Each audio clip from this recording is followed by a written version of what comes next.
Arkady Petrovich's day didn't go well from the very morning. More precisely, it started yesterday, but they don't say that the day didn't work out yesterday. He had to go to another city in a stuffy reserved seat, since there were no seats in the compartment. So also the neighbors got noisy, arriving in the evening, and leaving the station. He looked for a taxi with his eyes, but a reckless driver drove by and doused him from head to toe. And after that, no one wanted to put him in a taxi anymore. All right, the man thought. I haven't walked for a long time, and went on foot. Approaching the building of a beautiful hotel, he stopped for a moment and admired. The facade was beautifully decorated, and the glass doors were polished to a shine, so that it seemed that they did not exist at all. He went inside and went to the reception desk. There was a beautiful girl who chatted sweetly with the guests. When she finished talking to them, she looked at Arkady Petrovich. "What do you want here?" she asked in a completely different tone, as if she hadn't spoken in such a pleasant and gentle voice a minute ago. The man was embarrassed. "I'd like to get a room."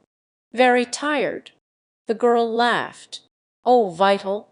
she shouted somewhere to the side. "Look who wants to rent a room from us."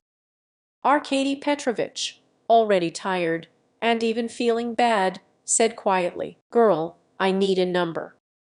"Anyone. We don't have any seats," the girl said boldly. The man read the name on the badges. "Catherine, Ekaterina, here you have the keys hanging. I see there are places. I'm very tired, and I want to rest from the road. There are no places for you. There is no place for people like you here. Look at yourself in the mirror." Arkady Petrovich really didn't look very good, but that didn't give permission to talk to him in that tone. He just wanted to object to the cheeky girl as she began to scream. "Vital, are you our security guard or what? Go and get him out of here. It will scare away more visitors." "Ekaterina, I need a number." The man stood his ground. "I'm in a strange city, and I want to relax. Yes, I don't care if you are in your city or not, Vitalik, but how long to wait for you?" Then a strong-built man came up and took Arkady Petrovich firmly by the elbow. "Come on," he said roughly, and headed for the exit, almost dragging the man behind him. "Call me the manager," Arkady Petrovich said, but no one was listening to him anymore. Only Catherine screamed and shouted, "Well, where are you taking him through the front doors? Can't you see that the guests have arrived and are coming in now? Take me through the back door." And Vitaly led, or rather dragged. When they were almost at the exit, a girl came out of the office. "Vitaly, what are you doing?" she asked loudly. "I was told to get him out of here. He decided to stay at our hotel. Can you imagine? This ragamuffin." "Let him go," the girl said in a commanding tone. The guard was taken aback and let go of the man's hand. He didn't expect this from a simple dishwasher. "I'll take you out myself, and you get out of here," and he left. Then she turned to Arkady Petrovich and said calmly, "You will forgive him. I pumped up a lot of muscles, but I didn't add any brains. Come with me." They went out together into the alley behind the hotel. "My name is Alyona, but what about you?" "Arkady Petrovich," the man said confusedly. "Arkady Petrovich, do you have a place to stay?" The man shook his head negatively. "Then let's do this. My husband Alexei is coming up now. He always picks me up and will go to our place. We don't have much space, but we can accommodate. We'll wash your clothes, and tomorrow you will go about your business, for which you came to our city."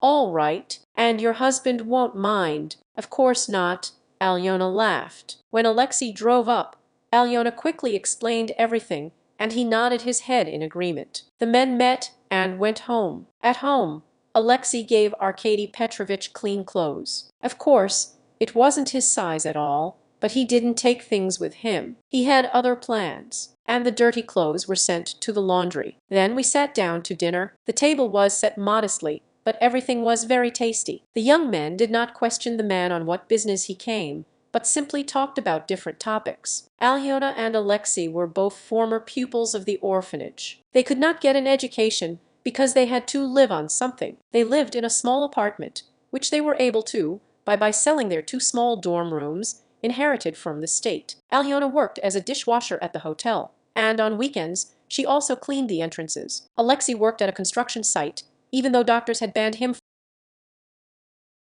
for a long time because of his hernia, but the young people could not afford the operation, and they needed to earn money. Arkady Petrovich had not been in such a friendly atmosphere for a long time. The next day, Alexei had a day off, and he invited the man to stay at a party. As he had not yet completely moved away from yesterday's events, Arkady Petrovich was only too glad. And on the second day, when Alexei was going to work, Arkady Petrovich asked him to take him to that very hotel. Lyosha was surprised, but did not object. Approaching the already familiar door in the alley, Arkady Petrovich went in, and went through the back door to the reception desk by the familiar way. Catherine, seeing him, threw up her hands and said loudly, "Is it you again? How many times do I have to explain to you that you are not welcome here? Vladimir Ivanovich, at least you can explain it to him. This is the beggar I told you about." Vladimir turned around and was stunned, and Katya continued, "That's why you didn't teach the guards to guard us normally.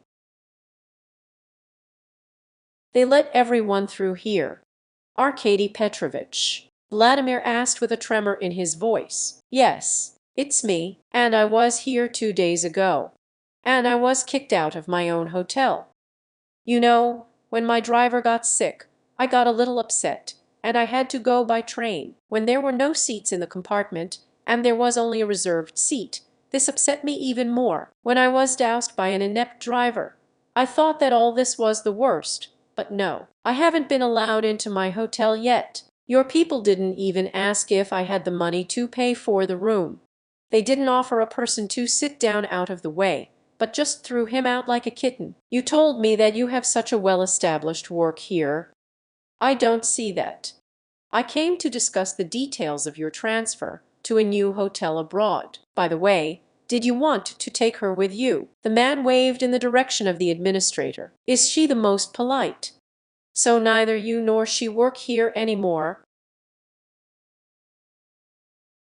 And take the guard with you. And now I'm going to talk to all the staff myself and identify people like you. In the meantime, I know only one person who can work here and who has a heart. This is Alyona, the dishwasher. Now let's all get out." He turned around and walked towards the hotel manager's office. "I found the phone number of another administrator and a security guard there, and asked them to go out on their day off, promising a reward for it." When Alyona was told who she sheltered, the girl was shocked. She always thought that all rich people were very arrogant, and here they were sitting with the owner of the hotel chain in their kitchen, and he praised her food and drank cheap tea without wincing at all. A week passed, and there was a knock on Alyona and Alexei's door. A personable man was standing on the threshold. "Hello," he said.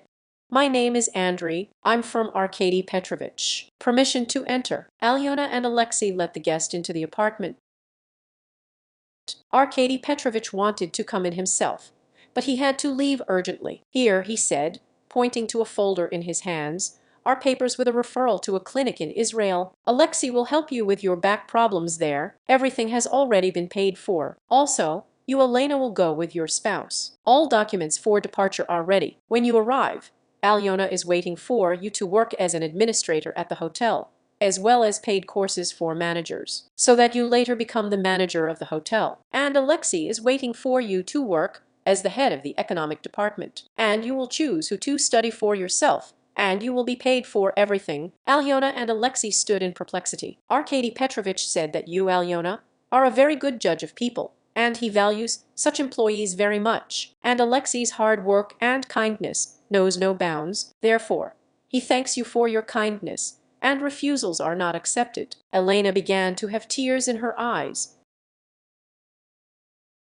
and she squeezed her husband's hand hard. "But that's not all. Here are the keys to your new apartment. It's more spacious there, and it will be closer to getting to work. And if you don't mind, Arkady Petrovich will visit you there sometime. And now I have to hurry. Goodbye, and thank you." Alyona and Alexei stood for a long time and could not come to their senses. And then they all laughed and went to the kitchen to drink tea, planning tomorrow. That's the story, friends. Do you think there are many people like Alyona and Alexei in the world, or more like Catherine? Write your opinion in the comments, and don't forget to like and subscribe to our channel. Goodbye.